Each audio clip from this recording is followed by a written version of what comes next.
And I'm going to be doing some things with 120mm ultra wide angle on 8x10. Which means I've got to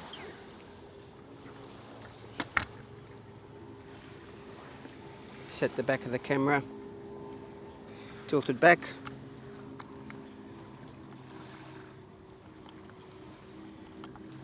tilt the front standard back, try to remember to lock it down this time, Vaughan.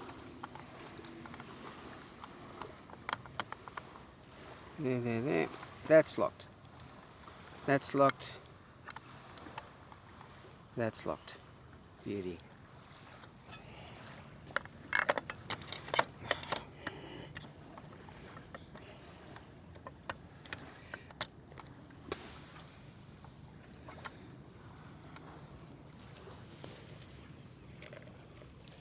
Okay, I'm not photographing there, I'm photographing there, so you're about to see my back. Now, if you remember with this ultra wide, because everything's tilted back, I have to adjust the camera head manually, and for that I'm using a ball head. And ball heads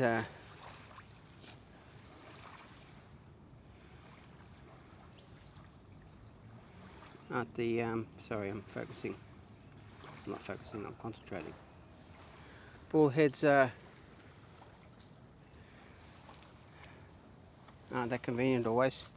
A geared head's good. I've got a geared head, but it isn't really strong enough to take this camera.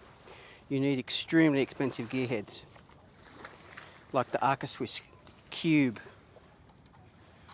which for me in Australia's about the cost of a European holiday.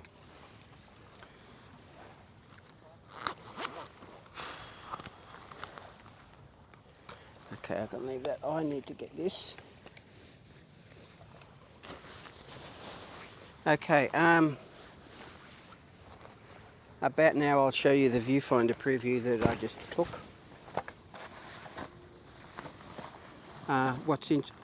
With an ultra wide, it's your foreground, it's your foreground, it's your foreground with wide angle lenses, right?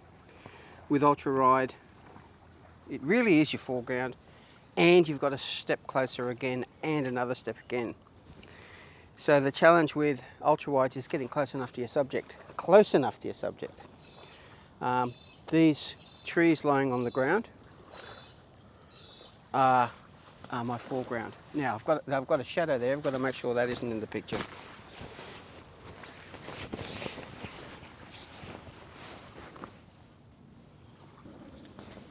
Where's that tree? That tree was nice. Okay, that's actually not too bad at all. So I'm gonna lock this down. The last thing I've got to do is get the lens centered, and for that I look at the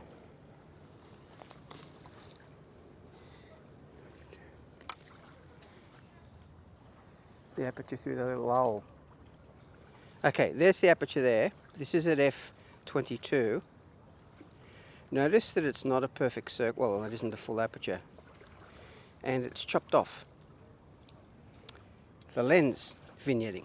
If I look down to the bottom here, I can see the whole aperture there, including the aperture blades. So my lens isn't centered on the standard. Okay, I've focused on that tree behind with the little branch leaning on it. Whoa!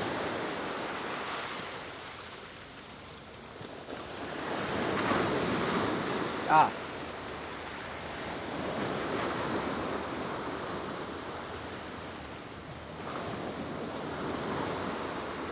Note to self, bring sandbags next time. Okay, let's make it happen. That's the wake from the passenger ferries, the river cats. Okay, let's look for some dark shadows. Got the bottom of the trees there. That's 8.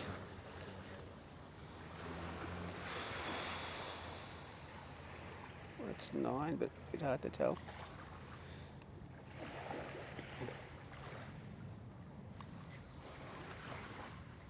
It's a very, oh, I'm just getting a bit of shadow. It's quite an overcast day.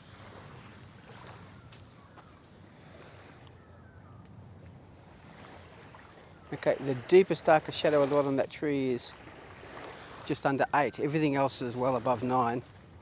So I'm going to go to 8. Film speed 100 ISO. 8 at zone 5. Yep. Zone 4, zone 3. We've got 1 second f32, 2 seconds f45, 4 seconds f64. 1 second f32 goes to 2 seconds f32. Okay. 120mm.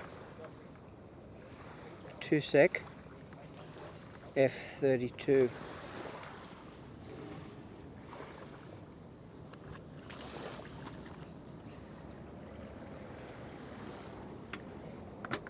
Nice and gentle. There we go. Nice and gentle.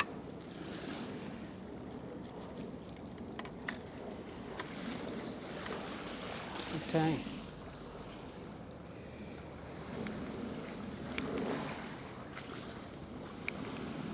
Okay.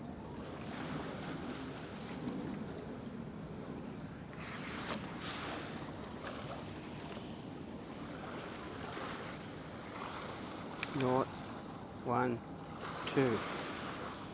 Cool.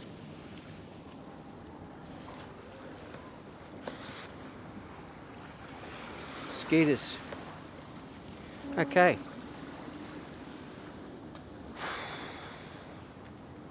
Next on with shine flood, eh? Am I going for time?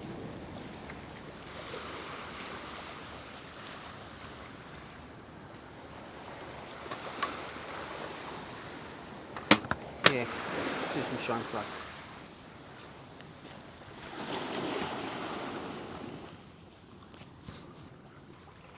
I still have to adjust the rise and fall yet, so I might get a nasty shot with that in a minute. But there we go. So it's basically the same scene. Yep. As far as focus goes,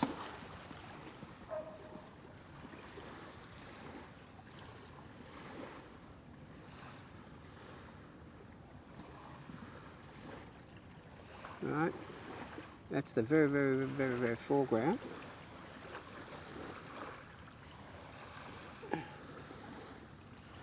And that's right up there, that's in focus. Focus drops a little bit there, but it comes back in here. There we go. Isn't that crazy? Now, where am I going to have problems? Right up here probably. Next step's to center the lens. No, actually, the step before that, we'll just tighten everything up. Because stuff's only half tight at the moment.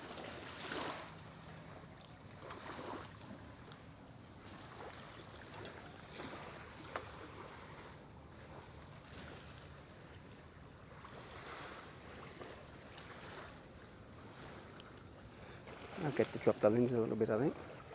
Got a little bit of vignetting at f22. At f32 I think I'll be fine. At the top. I'm not going to show you because it takes so long. And that's clear on the bottom, which is the top. Good. I personally don't mind a bit of vignetting down the bottom. Don't like the top, but it can look okay at the top sometimes as well. You can get that sort of architectural feel. So, close the lens out. I'm going to do f32 again. 2 seconds f32.